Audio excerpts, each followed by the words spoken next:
कोई बात मानी नहीं, बड़ा मनन चिंतन कर उसको आगे पीछे है प्रमाण के साथ। तो जब ये कहा गया कि भाई मन की शुद्धि के लिए इससे बड़ा कोई उपाय नहीं, ए तस्मात् पर किंचित मनस शुद्धि न विद्यते। फिर कहा गया कि जन्मांतरे भवेत पुण्यम तदा भागवतम लभेत। जन्म जन्म के पुण्य जो रह जाते हैं संचित, एक तो होता है जो हम खर्च कर लेते हैं, तो खर्च कर लिया तो बात खत्म हो गई।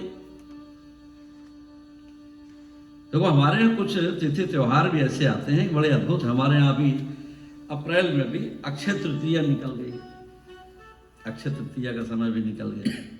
नवंबर के महीने में अक्षय नवमी आती है, तो बड़े पुण्य के 2 पर्व आते हैं वर्ष में। तो कहते अक्षय का मतलब क्या? अक्षय का मतलब यह है कि बाकी बहुत सारे पुण्य कार्य हम करते हैं और उसका फल हम प्राप्त कर लेते हैं, बात खत्म हो जाती है। लेकिन कुछ पुण्य ऐसे होते हैं जो हम खर्च नहीं कर पाते, जो सुरक्षित पड़े हुए। अब अभी इतना बड़ा कोरोना का ये बड़ा भयंकर संकट जो सदियों के बाद आया गुजरा, तो जिनके पास कोई संग्रह था, जिनके पास पूंजी थी, जिनके पास पैसा था, है ना, उनका ठीक चलता रहा ना काम।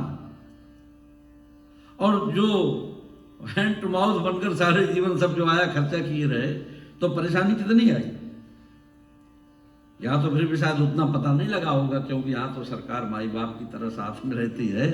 लेकिन भारत में कितनी मुसीबतें आई, इतने लंबे पीरियड के लिए कहाँ पैसा मिलेगा, कैसे काम चलेगा। सड़कों पर आ गए लोग। तो ऐसे में वो व्यक्ति सुरक्षित रहा जिसके पास कुछ पूंजी थी, बची हुई थी पहले से, कैसे न कैसे करके। तो ऐसे ही हम वो लोग हैं जो कथा में आते हैं। कथा मतलब यहाँ पे कथा में आप आए, कहीं जाए, उसकी व्याख्या करेंगे। वो लोग हैं जो इस मार्ग में आते हैं। कौन लोग हैं? जिनके जीवन की पहले की पूंजी सुरक्षित है। तो क्या करती है पूंजी? सिर्फ आपको पुश करती है, सत्कार में आपको पुश करती है। ये पूरे साइंटिफिक ढंग से आप समझिए इस बात को, है ना। वो जो पूंजी है वो हमको धक्का दे रही है, सिर्फ इतना ही काम है कि आपको यहां पहुंचा दिया। फिर आगे इसका विस्तार करना, इसको बढ़ा लेना, यह आपके ऊपर है। एक बार आपको बैंक ने फाइनेंस कर दिया, अब उसके बाद उससे आप अपना कार्य बढ़ा भी सकते हैं, और हो सकता है कि बैंक करप्ट हो जाओ, जो बैंक का लिया वो भी ना दे पाओ, ये भी संभव है। तो हमारे जो ऐसे सत्कार्य हैं, पुण्य हैं, जो सतो गुण के रूप में हमारे जीवन में कुछ भी कहीं विद्यमान थे, उन्होंने हमको धक्का दिया। क्योंकि यदि ऐसा नहीं होगा तो हमको ये बातें कभी अच्छी नहीं लगेगी। मतलब ही नहीं। बहुत दुनिया में इतना सारा मनोरंजन क्यों अच्छा लगेगा, है ना, जिसको हमने देखा नहीं है, जो परमात्मा हमारे सामने है नहीं, रोने गिड़गिड़ाने पर भी हमारा काम नहीं होता, उसके ऊपर इतना बड़ा विश्वास किए चले जाए, आसान बात तो नहीं है। तो जन्मांतरे भवेत पुण्यम, जन्म जन्म के जो पुण्य हैं उन्होंने हमको मनुष्य बनाया, और मनुष्य बनाकर जो सतोगुणी प्रवृत्ति है हमें वह प्रदान किया, और जिस सतोगुण के कारण हम यहाँ बैठे हुए हैं। अब इसे हम बढ़ा सकते हैं, घटा सकते हैं। इसीलिए बिन सत्संग, इसीलिए सत्संग, अच्छा कहते हैं कि भाई कहाँ गए, सत्संग में गए थे, क्या है वहां? ऐसे देखा जाए तो भाई हाँ, और कहीं आप जाओ तो लोग, आप सत्संग नहीं बोल सकते ना भाई। और कहीं क्लब में जाओ, मीटिंग करो, सत्संग नहीं बोल सकते आप। हालांकि है तो वहां भी लोग ना आपके यही साथी हैं, यही क्लब में मिलेंगे, तो आप ये नहीं बोलोगे कि कहाँ थे भाई, सत्संग में गए थे। सत्संग का मतलब है जहां पर हमारी सतोगुणी प्रवृत्ति का उदय हो। मनुष्य के अंदर 3 प्रवृत्तियां हैं विद्यमान, कोई इससे मुक्त नहीं। कोई नहीं कह सकता, चाहे कोई साधु संत कोई भी, सब में रजोगुण है, सब में तमोगुण है, सब में सतोगुण है। इसका वेरिएशन सब में अलग अलग है। परसेंटेज का फर्क है सब में। किसी में सतोगुण ज्यादा है, किसी में तमोगुण ज्यादा है, किसी में रजोगुण ज्यादा है। अब ये देखना है कि हमको चाहिए क्या।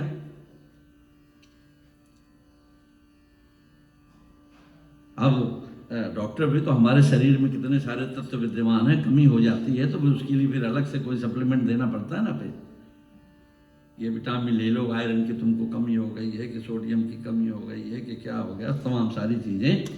तो उसको बढ़ाने घटाने का हम उपाय करते नहीं करते। ये मूल चीजें बता रहे हैं। तो बाहर प्रकृति की चीजें हो गई, मूल चीजें हैं जो हमारे जन्म के साथ जुड़ी हैं। तो फिर प्रश्न यह है कि आपको कैसा होना है। अब जैसा होना है वैसे ही लोगों के पास जाना पड़ेगा आपको, है ना। अगर आपको गायक बनना है तो गायक के पास जाना पड़ेगा, पहलवान बनना है तो पहलवान के पास जाना पड़ेगा।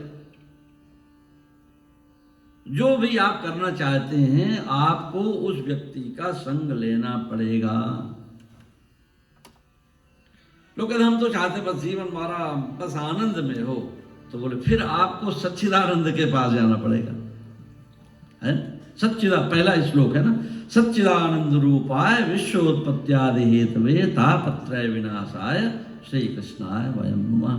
क्योंकि जिसके पास जो है वही आपको देगा, उससे ज्यादा वो दे नहीं सकता। प्राय आप देखो जिसको जितना मालूम उतना ही तो आपको बताएगा ना, उससे ज्यादा कैसे बता सकता है। तो जो आपको चाहिए, जो आपको बढ़ाना है, यदि आपको तमोगुण बढ़ाना है तो ऐसे लोगों के पास आपको जाना पड़ेगा। आप जाइए, देखिए आपकी प्रवृत्ति बदल जाती है।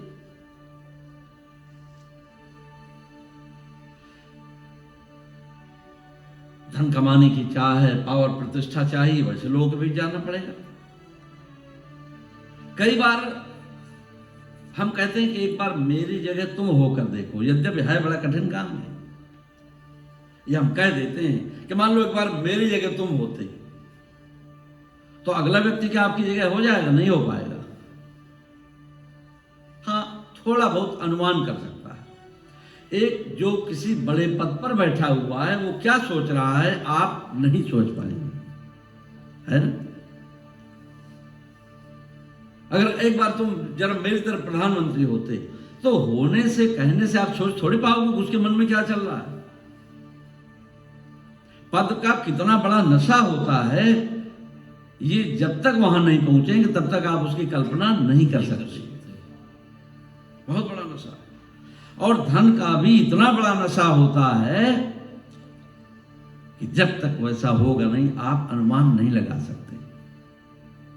तो कैसे कहते हैं कि भाई मेरी जगह तुम होते। तो आप ये समझिए कि जो बड़े बड़े पदों पर बैठे हुए जो लोग हैं वो नशा उनको इन चीजों में प्रवृत्त होने देता नहीं है। क्योंकि नशा इतना ज्यादा है, वो ठीक है बाहर बाहर की बातें कर लेते हैं, कुछ हो सकते हैं, ऐसा माना जा सकता है, लेकिन है ये बड़ा कठिन काम। तो जन्म जन्मांतर के जो पुण्य है वो हमको सत्संग में भेजते हैं। सत्संग में क्या होता है, हमारा जो सत्वगुण है वो बढ़ता है।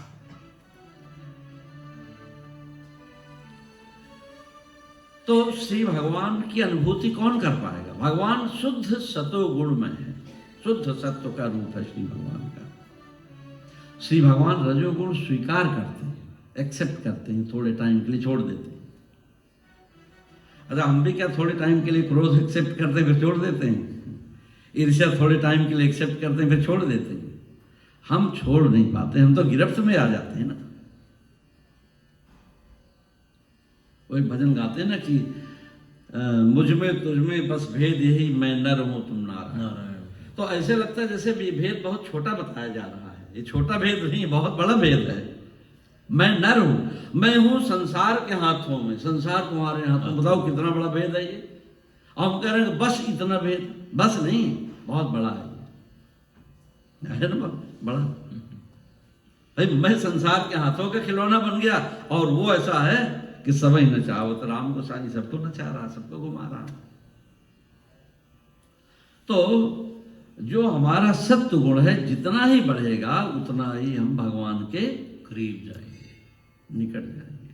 और जितना ही निकट जाएंगे तो क्या लिखा, सन्मुख हो जीव मोहि जब है ना? ये साधारण चौपाई नहीं है ये। सन्मुख होहि सन्मुख होहि जीव मोहि जबहि जन्म कोटि अघनाशय।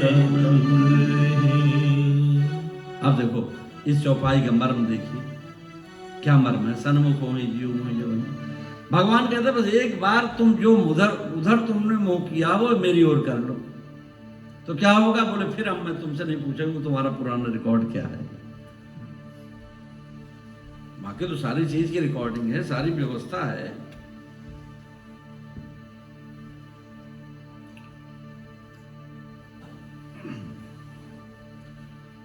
श्री राम और रावण का युद्ध हो रहा है और उस युद्ध में बहुत सारे राक्षस भी मरे, बहुत सारे बंदर भालू भी मरे हुए। तो इंद्र ने आकाश मंडल से जब देखा तो बोले कि ये क्या भाई, जिन्होंने प्रभु का साथ दिया है वो भी मरे पड़े हैं और जो प्रभु से विमुख विरोधी है वो भी मरे पड़े हैं, तो प्रभु का साथ देने का फायदा क्या है? अच्छाई भी वही परिणाम, बुराई भी वही परिणाम, तो अच्छाई के साथ क्यों रहना फिर? अरे नहीं नहीं, ये तो बड़ा गड़बड़ है, तो क्या करना। बोले इससे तो बड़ी बदनामी हो जाएगी। फिर क्या करना चाहिए? बोले ऐसा करूं कि मैं अमृत लेकर चलूं स्वर्ग से, तो प्रभु की कृपा का ही प्रसाद है, तो इन बंदर भालुओं को कम से कम अमृत पिलाकर हम जीवित तो कर दें, कम से कम भगवान की लाज तो बचे। तो महाराज इंद्र स्वर्ग से भगवान की लाज बचाने के लिए आए। प्रभु मैं सेवा करना चाहता हूँ। क्या सेवा? बोले हमको देखा नहीं जा रहा। क्या? बोले बंदर भालू भी आपकी सेवा करते हुए मारे जाए तो फायदा क्या आपका साथ देने का फिर? तो क्या करना चाहते हो? बोले प्रभु मेरी इच्छा है कि मैं अमृत पिलाकर इनको जीवित कर दूं, कम से कम आपकी लज्जा तो बचे। तो प्रभु मुस्कुराने लगे। भगवान श्री राम ने सोचा, बोले इसको अमृत का बड़ा अभिमान है, तो कोई बात नहीं, चलो अपने अमृत का चमत्कार दिखाओ। लेकिन इतनी सारी सेना पड़ी है कि को अमृत कैसे पिलाओगे? तो बोले प्रभु कोई बात नहीं, पुष्पक विमान पर बैठकर अमृत की वर्षा कर देते हैं, और यदि कुछ राक्षस भी जीवित हो जाए तो कोई हर्ष की बात नहीं, अपना तो काम हो जाएगा। तो बाबा तुलसी लिखते हैं, सुधा वृष्टि भई सुधा वृष्टि भई दूदल ऊपर जिए भालू कपि नहीं रजनीचर। दोनों दलों के ऊपर अमृत की वर्षा हुई, लेकिन जिए भालू कपि नहीं रजनीचर, सारे बंदर भालू तो फिर से खड़े हो गए फिर से, और कोई भी राक्षस जीवित नहीं हुआ। तो इंद्र ने सोचा, करे इसी अमृत के लिए हम लोगों ने कितनी लड़ाई की। क्यों? बोले अगर राक्षस पी लेगा तो अमर हो जाए और देवता पी ले तो अमर हो जाए। ये तो बात है ना, मंथन की कथा है। लेकिन ये तो नकली अमृत मालूम पड़ता है। एक को तो जीवित कर दिया और दूसरा कोई जीवित हुआ नहीं। सुधा वृष्टि भाई दोनों दल ऊपर जिए भालू कपि नहीं रजनीचर। इंद्र ने कहा प्रभु तो गड़बड़ मालूम पड़ती है। ये जितने सारे आपके संगी साथी थे इन पर तो अमृत का प्रभाव पड़ा, लेकिन जितने सारे राक्षस थे तो अमृत पाने के बाद वैसे को ऐसे पड़े। तो भगवान श्री राम ने कहा कि इसमें कोई बहुत ज्यादा विचार करने की बात नहीं। क्यों? बोले ये सब मेरे लोग को चले गए। बोले और आपने नहले पर दहला मारा है? जो आपकी सेवा में थे फिर यहां खड़े हैं, और बाकी जो आपसे विमुख थे सब लोग को चले गए। रामाकार रामाकार भय तिनके मन मुक्त हुए छूटे सब बंधन। क्या हो गया राक्षसों का? बोले ये सब बंधन मुक्त हो गए। इंद्र ने कहा प्रभु मेरी जिज्ञासा को शांत कीजिए। एक तो अमृत का प्रभाव दोनों पर समान ढंग से पड़ना चाहिए, वो हुआ नहीं। और हुआ तो ये कि बंदर भालू तो फिर से खड़े हो गए और ये सारे आपके धाम को पहुंच गए। जिन्होंने सेवा की वो यहीं कहीं खड़े। तो प्रभु ने कहा कि इसमें मेरा कोई दोष नहीं है। क्यों? बोले ये बताओ कि जब युद्ध हो रहा था तो बंदर भालू क्या कर रहे थे? कहां है रावण, कहां है रावण, कहां है रावण? रावण को खोज रहे थे। तो जिसको खोज रहे हैं उसकी छवि अंदर है नहीं है? जब हम किसी को खोज रहे होते हैं तो उसका फोटो हमारे अंदर होता है ना। तो कह रहे हैं कि कहां है रावण, कहां है, कहां है रावण? तो रावण को ही खोज रहे हैं और रावण को ही देखने की चेष्टा कर रहे हैं। और ये जितने राक्षस थे वो क्या कहते थे? कहाँ राम, कहाँ राम, रणहतु प्रचारी। कहाँ राम, कहां है राम, कहां है राम, कहां है राम? तो हृदय में छवि किसकी है? राम जी की छवि है। जीवा पर नाम किसका है? राम जी का। और मुख किधर है? सन्मुख हो, मेरी ओर तो मुंह है जो मुझे खोज रहे हैं। तो सन्मुख हो ही जीव मोहि जबहि। जन्म कोटि अघनाश करहि, जन्म कोटि अघनाश करहि। सन्मुख हो जीव मोहि जबहि, जन्म कोटि अघ नाश करहि।